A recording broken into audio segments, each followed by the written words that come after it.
황희조 선수는 라인 브레이킹이 좋고 슈팅이 뛰어난 골잡이입니다. 다만 프리미어리그는 톱 자리에 서는 선수한테 굉장히 피지컬을 강조하는 특성이 있는 무대고 이적료를 최소한 1,000만 파운드 넘게 주고 데려간다면 모르겠지만 그게 아니라면 모에스 감독이 주전으로 쓸 가능성은 별로 높지 않다. 냉정하게 저는 그렇게 좀 봅니다.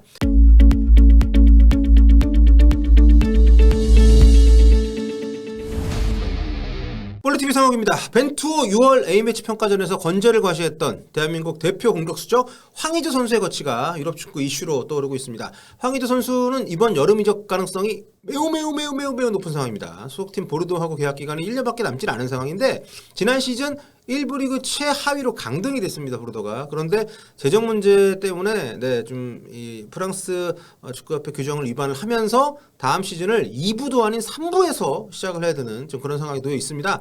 보르도에 남아 있을 수가 없는 상황이 되어버렸습니다. 보르도 역시 황의조 선수를 이적시켜서 지금 현금을 확보해야 되는 상황이기 때문에 이런 상황에서 자연히 공격수가 필요한 팀들은 황의조 선수한테 눈길을 줄 수밖에 없는 상황입니다. 지난 2시즌 연속 프랑스 리그에서 2자릿수 득점을 기록한 굉장히 좀 보기 드문 선수고요. 그것도 지원도 별로 못 받는 보르도라는 팀에서 심지어 이번에는 이제 꼴찌로 팀이 강등이 됐는데 이번에도 10골 넘게 넣었기 때문에 충분히 황의조 선수가 갈 만한 팀은 많이 있을 거라고 저는 생각을 합니다. 사실 지난해에 그 보르도가 재정난 때문에 말이 많을 때에도 이미 뭐 이적설이 무성하지 않았습니까? 여러 가지 이유로 팀을 떠나지 못했습니다만 이적 시장 데드라인까지도 뭐 포르투갈 리그니 뭐 러시아 리그니 썰들이 굉장히 많았었는데 아무튼 한 시즌 더 보르도에 남은 게 뭐 결과적으로 나쁜 선택은 아니지 않았나. 황의조 선수를 원하는 팀들은 지난해보다 더 싼 이적료에 황의조 선수를 데려갈 수가 있게 됐기 때문에 지난해 거론됐던 것보다 지금 거의 뭐 한 절반값까지도 막 얘기가 나오고 있으니까 아무튼 뭐 여러 가지 상황을 감안하면 황의조 선수의 이적은 뭐 기정사실화 되어 있다고 보면 될 것 같고요. 지금 황의조 선수 관련해가지고 언급이 되는 팀들 뭐 굉장히 다양합니다. 독일 분데스리가도 있고요. 잉글랜드 프리미어리그도 있고요. 황의조를 경험한 프랑스 1부 리그 팀들 역시 마찬가지로 황의조 선수 영입을 좀 원하고 있는데 여기 엠벌럼 보여드리는 팀들 말고도 굉장히 다양한 팀들이 여러 루트를 통해서 황의조 선수에게 관심이 있다는 어떤 얘기들이 나오고 있습니다. 이 중에서 마르세유 같은 경우에는 그 작년에도 황의조 선수 영입설이 있던 팀입니다. 이적 설계의 탑티어라고 할 수 있는 이 파브리치오 로마노 기자 이렇게 교섭 진행 사실을 공개하면서 이게 작년 얘기입니다. 이렇게 이적할 것 같은 얘기들이 계속 있었는데 어쨌든 작년에는 결국 보르도에 남았고요.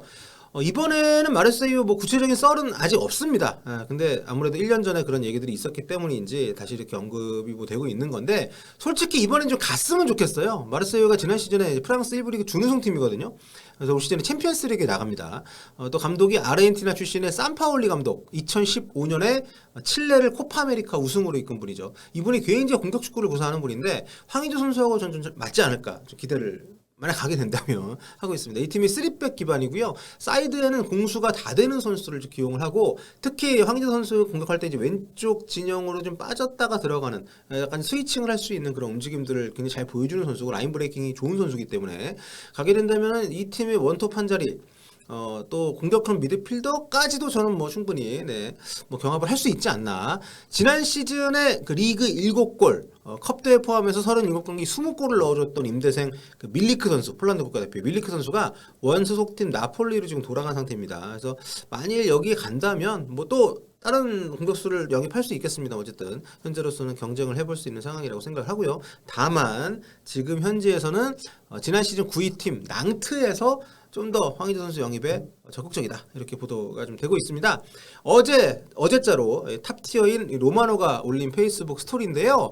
여기도 보시면은 이제 낭트가 가장 먼저 오퍼를 넣은 상태고 아직 다른 팀들은 이제 관심 수준이다 이걸 좀 알 수가 있는 내용인데 이적 시장 초반이기 때문에 시간이 좀 많이 좀 남아 있죠. 그 섣부른 판단은 금물이긴 합니다만 황의조 선수가 이적 대상이 된 거는 모두가 또 알고 있고 또 그 만만치 않은 리그에서 고군분투하면서 리그 2자릿수 득점을 2년 연속 기록을 한 공격수이기 때문에 사실 프랑스 리그가 은근히 골잡이들이 골을 막 몰아넣기가 쉽지 않은 리그입니다. 피지컬적으로 5대 리그 중에서 저는 거의 뭐 넘버원 넘버 2 하는 리그라고 생각하기 때문에 근데 이곳에서 이렇게 생존을 했다는 거는 굉장히 높은 평가를 받을 수 있고요. 그래서 저는 충분히 이런 만만치 않은 리그에서 뭐 2시즌 연속 자신의 어떤 그 역할을 보여줬고 또 양발잡이 또 골잡이기 때문에 원하는 곳은 굉장히 많을 거다. 저는 뭐 이렇게 생각합니다. 그 로마노가 이렇게 올린 것 역시도 저는 저런 팀들이 충분히 데려갔을 때 활용할 수 있는 그런 능력이 있는 선수라고 보기 때문이 아닌가. 자, 그리고 프랑스 축구계의 공신력이 높은 기자로 꼽히는 로익 탄지가 RMC에 보도한 내용을 보면요, 낭뜨 외에 뜨로에, 뭐 스트라스부르, 몽펠리에 뭐 이런 프랑스 리그 팀들 관심 많이 보이고 있다. 이런 얘기들이 있고, 하지만 여기 거론된 여러 팀들 역시 현재 뭐 이렇게 진척이 거의 안 된 걸로 보이긴 합니다. 뭐 추가적인 썰들이 없기 때문에. 분데스리가 이번에 승격하는 그 샬케 공사 같은 경우에 참 명문팀이죠. 이부 리그 강등됐다 이번에 승격을 하는데 지금 돈이 없습니다. 그래서 과연 황의조 선수를 데려갈 만한 여건이 될지. 왜냐하면 지난 시즌에 아주 좋은 활약을 펼쳤던 그 일본 선수가 있습니다. 이타쿠라 고라고. 이 선수의 완전이적 옵션이, 그러니까 임대로 이제 쓰다가 완전이적 옵션이 550만 유로 정도가 되거든요. 2020-21 시즌에는 이제 흐로닝엔 네덜란드 리그에서도 잘했었고, 지난 시즌에 샬케 와가지고 분데스리그에서 정말 좋은 활약을 펼쳤던 선수인데, 지금 맨체스터 시티가 원소속 팀입니다. 맨시티로 일단은 돌아갔습니다. 근데 이 선수의 그 완전이적 옵션 금액을 낼 여력이 안 돼서 완전 영입을 포기했습니다. 그러니까 팀 적응이 다 끝났고 멀티로 뛰면서 승격이 굉장히 기여를 많이 한 선수인데, 그래서 지금 현지에서 예상하는 황의조 선수 이적료가 한 7, 800만 유로 정도 왔다 갔다 합니다. 근데 쌀케가 과연 이 돈을 지불할 능력이 있을까? 사실상 없는 상태가 아니겠느냐. 그래서 뭐 협상 어떻게 진행되느냐에 따라 다를 수 있겠습니다만, 현재로서는 저는 개인적으로 샬케 영입은 그렇게 가능성이 높진 않지 않을까. 뭐 다른 프랑스 팀들 역시 이적료가 관건이 될 걸로 보이고요. 근데 30살이라고는 합니다만 솔직히 한 시즌에 두 자릿수 골을 넣어줄 수 있는 공격수를 정말 천만 유로도 안 되는 돈에 사간다면 헐값이기 때문에 저는 충분히 황의조 선수가 몇 팀 중에 본인이 좀 고를 수 있는 상황까지도 갈 수 있지 않을까. 뭐 저는 그렇게 생각을 합니다. 아무튼 이런 상황 속에서 지금 프리미어리그 웨스트햄 유나이티드 이름이 또 나오기 시작을 했습니다. 어제부터 외신에서 보도를 많이 했고요. 국내 매체들도 이제 인용 보도가 많이 나왔는데, 근데 여기도 아직은 썰 단계예요. 구체적인 정황은 뭐 추가적으로 나온 건 없습니다. 모에스 감독이 뭐 제르드 보엔하고 함께 공격을 이끌 스트라이커를 찾는다, 뭐 이런 정도 얘기이기 때문에. 참고로 웨스트햄은 지난 시즌 유로파리그 4강까지 가면서 좋은 성과를 냈죠. 근데 공격수들의 득점력이 막 탁월한 팀은 아닙니다. 안토니오가 리그 두 자릿수 골을 기록을 하긴 했습니다만 파괴력에 약점이 있는 선수죠. 그래서 공격수 영입에 공을 좀 들이고 있는데, 다만 좀 더 비싼 선수한테 관심을 갖고 있는 걸로 저는 알고 있기 때문에 이적 가능성에 대해서는 솔직히 좀 미지수가 아닌가 싶고요. 그리고 뭐 현지 언론 보도도 그렇지만 웨스트햄에 간다면 선발보다는 안토니오 백업으로 본다고 보는 게 현실적으로 맞는 분석일 수 있는 그런 상황이기 때문에 기존 선수과의 경쟁도 그렇고, 뭐 스트라이커 자리든 뭐 윙어 자리든 이 팀이 리그 탑급 공격수는 없지만 다들 팀에서도 또 그렇고 리그에서도 잔뼈가 굵은 굉장히 그래도 제 몫을 해주는 선수들이 많기 때문에 이 팀으로의 이적은 저는 물론 프리미어리그 입성 환영할 일이긴 하지만 나이도 있고 황희 선수가 경기 출전 기회나 이런 걸 봤을 때 지금 이 시기 이적은 굉장히 중요하거든요. 선뜻 수락할 제안은 아닐 수 있다. 황의조 선수는 라인 브레이킹이 좋고 슈팅이 뛰어난 골잡이입니다. 다만 프리미어리그는 톱 자리에 서는 선수한테 굉장히 피지컬을 강조하는 특성이 있는 무대고, 이적료를 최소한 1000만 파운드 넘게 주고 데려간다면 모르겠지만 그게 아니라면 모에스 감독이 주전으로 쓸 가능성은 별로 높지 않다. 냉정하게 저는 그렇게 좀 봅니다. 근데 그 이하로 주고 들어간다면 백업으로 뛴다고 봐야 되는 거니까요.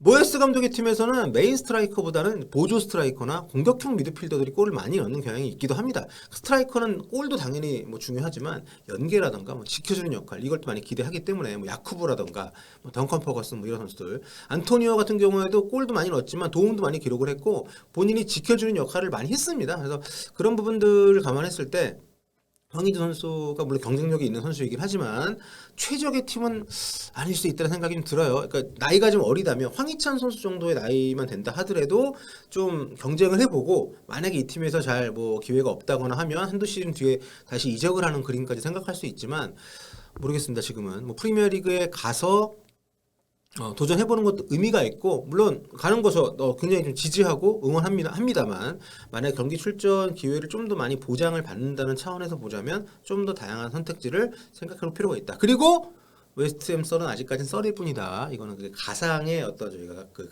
가정한 그 실제로 갔을 때를 가정해서 나오는 얘기입니다. 자, 또 황의조 선수 개인에게는 더 좋은 팀, 또 좋은 기회를 만날 수 있는 마지막 시기가 이번 여름일 수도 있습니다.